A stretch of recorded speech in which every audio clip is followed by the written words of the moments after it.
Cricket chronicles with Chandresh में आप सबका स्वागत है। मैं आशा करता हूँ सबको मेरी आवाज़ सुनाई दे रही है।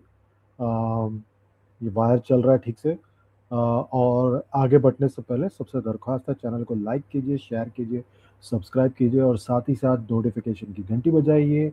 सुपर चैट के ज़रिए सवाल पूछिए, यूपीआई आईडी के ज़रिए चैनल को सपोर्ट कीजिए और बस इसी तरह चैनल को ग्रो करने में मदद कीजिए। सुबह से खबर चल रही है, जब से इंडियन एक्सप्रेस ने खबर ब्रेक की अखबार में, देवेंद्र पांडे ने, और तब से खबर चल रही है कि तिलक वर्मा डाउटफुल हैं वन T20 सीरीज़ के लिए न्यूजीलैंड के खिलाफ, और उनकी सर्जरी हुई है, तो सारा कुछ जो है भारत के T20 प्लान में सारा उथल पुथल हो गया। और शाम होते होते तिलक वर्मा ने स्टोरी डाला अपने इंस्टाग्राम पर। उसमें कहा उन्होंने कि सबको बहुत बहुत शुक्रिया, आप सबका प्यार मिला है मुझे, बहुत बहुत शुक्रिया। मैं रिकवर हो रहा हूँ और मैं बहुत जल्द ही मैदान पर आपको देखूंगा। और सब लोग अटकलें लगा रहे थे, कितना वक्त लगेगा, 3 हफ्ते लगेंगे, 4 हफ्ते लगेंगे, 5 हफ्ते लगेंगे, 6 हफ्ते लगेंगे। वो सब को खारिज कर दिया तिलक वर्मा ने और कहा कि मैं बहुत जल्दी वापस आने वाला हूँ मैदान में। पूरा दिन, जैसा आप एक्सपेक्ट कर सकते हो, जब से खबर इंडियन एक्सप्रेस में अखबार में छपी है और सबके हाथों में अखबार आई है, तब से लेकर शाम तक अटकलें लग रही थी कि क्या ये T20 वर्ल्ड कप मिस कर देंगे, क्या ये T20 वर्ल्ड कप में अपना जगह बना पाएंगे, क्या इनके जगह पर श्रेयस अय्यर को जगह मिलेगा। कुछ लोगों ने कहा क्या इनके जगह पे शुभमन गिल आएंगे, क्या इनके जगह पर यशस्वी जायसवाल आएंगे। किसी ने रियान पराग का नाम लिया, किसी ने बोला कि ऋतुराज गायकवाड़ होना चाहिए। और शाम तक ये अटकलें चल रही थी। और पहली बात तो, क्या वो T20 सीरीज पूरी तरह से मिस करेंगे न्यूजीलैंड के खिलाफ, क्या वो पांचों मैच मिस करेंगे न्यूजीलैंड के खिलाफ, क्या वो तैयार हो जाएंगे और T20 वर्ल्ड कप के लिए, सारी बातें चल रही थी। और शाम होते होते, शाम को 8 सवा 8 बजे के आसपास बीसीसीआई ने एक प्रेस रिलीज भेजा। उसमें उन्होंने बड़े क्लियरली कहा कि उनकी एक सर्जरी हुई थी कल।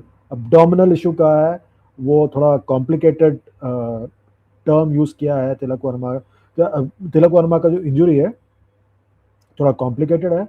कल उनकी सर्जरी हुई राजकोट में और आज उन्हें डिस्चार्ज कर दिया गया है। और अब जो है वो हैदराबाद वापस जा रहे हैं कल। और अब वो, बीसीसीआई का कहना है कि वो ठीक तरह से प्रोग्रेस कर रहे हैं। और उन्होंने कहा है कि बहुत जल्द वो फिजिकल ट्रेनिंग और स्किल बेस्ड एक्टिविटीज के लिए तैयार हो जाएंगे। और सब कुछ जो है अंडर कंट्रोल है। जो भी है, बेंगलुरु में जो उनका सीईओ ही है, सेंटर ऑफ एक्सीलेंस है, वहां पर जाकर उनकी देख रेख होगी और वो आगे बढ़ेंगे। और अभी के लिए बीसीसीआई ने कहा है कि वो पहले 3 T20 मुकाबले के लिए अवेलेबल नहीं होंगे और आगे के मैचेस के लिए, और वो कितने जल्दी वापस आ सकते हैं, उस सब को लेकर अभी भी मामला खुला हुआ है। तो बड़े इंपॉर्टेंटली बीसीसीआई ने या सिलेक्टर्स ने या टीम मैनेजमेंट ने तिलक वर्मा के लिए कोई रिप्लेसमेंट नहीं मांगा है, कोई रिप्लेसमेंट का नाम नहीं दिया है। ये आपको बताता है तिलक वर्मा इंडिया के T20 क्रिकेट के लिए कितना महत्वपूर्ण है।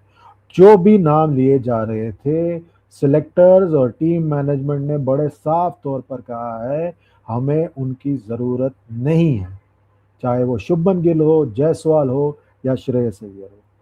श्रेयस अय्यर के बारे में सोशल मीडिया में ज़्यादा ज़्यादा बातें होती है, मीडिया में ज़्यादा बातें होती है, पर टीम मैनेजमेंट और सिलेक्टर्स का साफ तौर पर मानना है कि श्रेयस अय्यर का T20 क्रिकेट में जगह नहीं बनता है। और मैं इस बात से सहमत हूं, क्योंकि श्रेयस अय्यर भले ही वो रन बना रहे हो, यहाँ पर बैटिंग ऑर्डर में उनके जैसे और भी लोग हैं, तो उनकी जगह नहीं बनती, पहली बात। दूसरी बात, तिलक वर्मा 1 ओवर आपको दे सकते हैं, 2 ओवर आपको दे सकते हैं, श्रेयस अय्यर कुछ नहीं देते आपको। अगर वो बैटिंग नहीं आया उनका तो फील्ड पर ही रहेंगे, तो उनकी जगह नहीं बनती। हमें इंडिया में T20 क्रिकेट को वनडे क्रिकेट के लेंस से देखना बंद करना पड़ेगा। आपको T20 क्रिकेट में बैटिंग ऑर्डर, जैसे कोच गौतम गंभीर ने कहा है, फ्लेक्सिबल रखना है। ये टेस्ट क्रिकेट नहीं है या वनडे क्रिकेट नहीं है कि नंबर 3 पर यही आएगा, नंबर 4 पर यही आएगा। ये T20 क्रिकेट है, इसमें फ्लेक्सिबल होना पड़ता है और आपका सेकंड स्किल होना पड़ता है। अगर आप चैंपियन ना हो, जैसे जसप्रीत बुमराह है, अगर आप ना हो तो आपके पास अगर दूसरा स्किल नहीं है, तो या आप कोई एक्स एक्स फैक्टर खिलाड़ी ना हो, जैसे कुलदीप यादव है या वरुण चक्रवर्ती हैं, आपका सेकंड स्किल नहीं हुआ तो T20 क्रिकेट में आपकी जगह नहीं बनती। ये बात हमें साफ तौर पर समझना है। दूसरी बात, ये मैं बार बार कहता हूं, फिनिशर फिनिशर फिनिशर करके कुछ नहीं होता T20 क्रिकेट में। T20 क्रिकेट में सभी लोग फिनिशर हैं। ये वनडे क्रिकेट नहीं है कि जहाँ पे आपको माइकल बेवन, धोनी, जावेद मियांदाद, अर्जुन अरानातुंगा, इस तरह के खिलाड़ियों की जरूरत है। ये T20 क्रिकेट है जहाँ पे ओपनर भी आखिरी ओवर तक बल्लेबाजी कर सकता है, जहाँ पे नंबर 3 भी आखिरी ओवर तक बल्लेबाजी कर सकता है, या नंबर 4 भी आखिरी ओवर तक बल्लेबाजी कर सकता है। कोई मतलब नहीं है इस सबका। ये बिना मतलब इसका हवा बनाया जा रहा है और मैं हैरान हूँ। 18 साल हो गए आईपीएल को, उसके बावजूद हमें ये बेसिक चीजें नहीं पता T20 क्रिकेट की। मैं तो हैरान हूँ। श्रेयस अय्यर खारिज हो गए क्योंकि उनका नाम नहीं है। Shubman Gill very clearly T20 cricket में फिर एक बार सिलेक्टर्स ने साफ कर दिया है, हम उनके आगे देख रहे हैं, वो भी आउट है। यशस्वी जायसवाल वेरी क्लियरली सिलेक्टर्स ने कह दिया हम उनके आगे देख रहे हैं, आउट है। ऋतुराज गायकवाड़ तो कभी T20 क्रिकेट में थे ही नहीं, ठीक है। और रियान पराग की जहां तक बात है, खबर यह है कि वो बेंगलुरु के सेंटर ऑफ एक्सीलेंस में इंजुरी के चलते रिहाब कर रहे हैं। अब बात यह है कि और कौन है जिसके बारे में आप सोच सकते हो जो कुछ कर सकता है। आयुष बदोनी एक नाम है जिसके बारे में आप सोच सकते हो। अगर आपको कंप्लीटली लेफ्ट फील्ड जाना है तो आप शाहबाज अहमद जाए, या आप कृणाल पांड्या के पास जा सकते हैं, वो एक एडिशनल आपको ऑलराउंडर का दे सकते हैं। और ये जरूरी नहीं है कि नंबर 3 पर ही बल्लेबाजी करना है, वो बीच में भी बल्लेबाजी कर सकते हैं अगर जरूरत पड़े तो। ये तो मेरी मेरी सलाह है, मेरी सजेशन है। मैं सेलेक्टर नहीं हूं, मैं अपनी राय बता रहा हूं। अब दिलचस्प बात यह है कि आप 31 जनवरी तक अपने स्क्वाड में कोई भी बदलाव कर सकते हैं। मैंने इसलिए कहा था, मैं हैरान था जब टीम सेलेक्ट हुआ था, स्क्वाड सेलेक्ट हुआ था, कि इन्होंने इतनी जल्दबाजी में, जल्दी जल्दी में स्क्वाड अनाउंस क्यों किया। आप बड़े आराम से कह देते, बीसीसी आईसीसी को मेल लिख के भेज देते, ये आपके पास रखिए या आपके पास गुप्त रखिए, हम जब 31 जनवरी के बाद हम खुद ही अनाउंस कर देंगे। क्या जरूरत थी आपको स्क्वाड अनाउंस करने की ऑफिशियली? आप 25 जनवरी को अनाउंस कर देते। डेट तो निकल गया 15, सबने थोड़ी अनाउंस किया। स्क्वाड नहीं अनाउंस किया सबने ऑफिशियली। कुछ लोगों ने तो बिल्कुल अनाउंस नहीं किया सर, कुछ लोगों ने सिर्फ आईसीसी को मेल भेज के कहा आप अपने पास रखिए सुरक्षित, बाद में अनाउंस कर लेंगे। तो बीसीसीआई को भी वही करना चाहिए था। चलिए वो तो नहीं किया। अब 31 जनवरी तक आप अपने स्क्वाड में कोई भी बदलाव कर सकते हैं। 31 जनवरी के बाद जो है, आपको अगर बदलाव करना है तो आपको टेक्निकल कमेटी के जरिए जाना पड़ेगा, और टेक्निकल कमेटी फिर अप्रूवल देगी तो फिर आप रिप्लेसमेंट को लेके आ सकते हैं। वो एक दूसरा रास्ता है।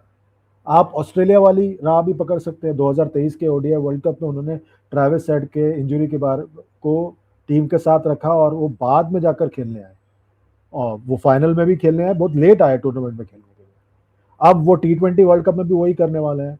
वो पैट कमिंस और जॉश हेजलवुड को बाद में खिलाने वाले हैं, टिम डेविड को भी बाद में खिलाएंगे। तो आपके पास ये ऑप्शन ओपन है कि आप T20 वर्ल्ड कप शुरू हो जाए, मतलब यूएसए और बाकी टीमों के सामने आपको जरूरत नहीं है उनकी। अब भले ही आप किसी और को खिला ले उसकी जगह पर, कौन सी बड़ी आफत आने वाली है, मुझे नहीं समझ में आता। तो कोई जल्दबाजी करने की जरूरत नहीं है आपको कि आपको चाहिए ही चाहिए यहाँ पे रिप्लेसमेंट। मेरे ख्याल से ये बहुत अच्छा फैसला है सेलेक्टर्स का और टीम मैनेजमेंट का। ये आपको कॉन्फिडेंस दिखाता है इस बंदे में, क्योंकि अभी अभी उन्होंने एशिया कप आपको जिताया, फाइनल में जबरदस्त पारी खेली, अंडर प्रेशर पारी खेली, और वो फिनिश किया गेम को। उनका रोल नहीं था फिनिशर का, फिनिश किया गेम उन्होंने। तो ये आपको बताता है कि सिलेक्टर्स और टीम मैनेजमेंट का कितना भरोसा है, और इनको गेंदबाजी भी दिया जाता है आजकल। तो इंपॉर्टेंट प्लेयर हैं आपके लिए। और मुझे बेस्ट पार्ट लगा कि सेलेक्टर्स टीम मैनेजमेंट में क्लैरिटी है कि हमें ये बंदा चाहिए और हम इसके लिए इंतजार करने को तैयार है। अगर ये नहीं तैयार होता है तो हम किसी और के पास जा सकते हैं। ये क्लैरिटी है। और एक बात क्लैरिटी है, आपके पास दूसरा स्किल नहीं है तो आप T20 क्रिकेट में नहीं खेल सकते जब तक कि आप कोई चैंपियन क्रिकेटर ना हो, जैसे जसप्रीत बुमराह। सूर्य कुमार यादव को थोड़ा लीवे दिया गया है, और आपको याद होगा सूर्य कुमार यादव और रिंकू सिंह दो ऐसे खिलाड़ी हैं इस स्क्वाड में जो रेगुलरली गेंदबाजी नहीं करते। आप लोगों को लगता होगा कि मैं इतना ब्रोकन रिकॉर्ड की तरह क्यों बात कर रहा हूं, क्योंकि T20 क्रिकेट में कप्तान के पास ज्यादा से ज्यादा गेंदबाजी में ऑप्शंस होना बहुत जरूरी है, टीम में डेप्थ होना बहुत जरूरी है। भले ही वो आपके पास वनडे क्रिकेट में या टेस्ट क्रिकेट में ना हो। मेरा यह मानना है कि तिलक वर्मा के लिए भारत को इंतजार करना चाहिए, रिप्लेसमेंट नेम करने की जरूरत नहीं है।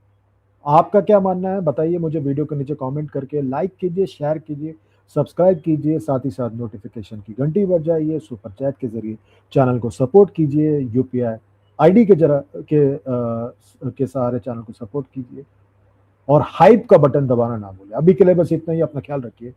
Good bye for now.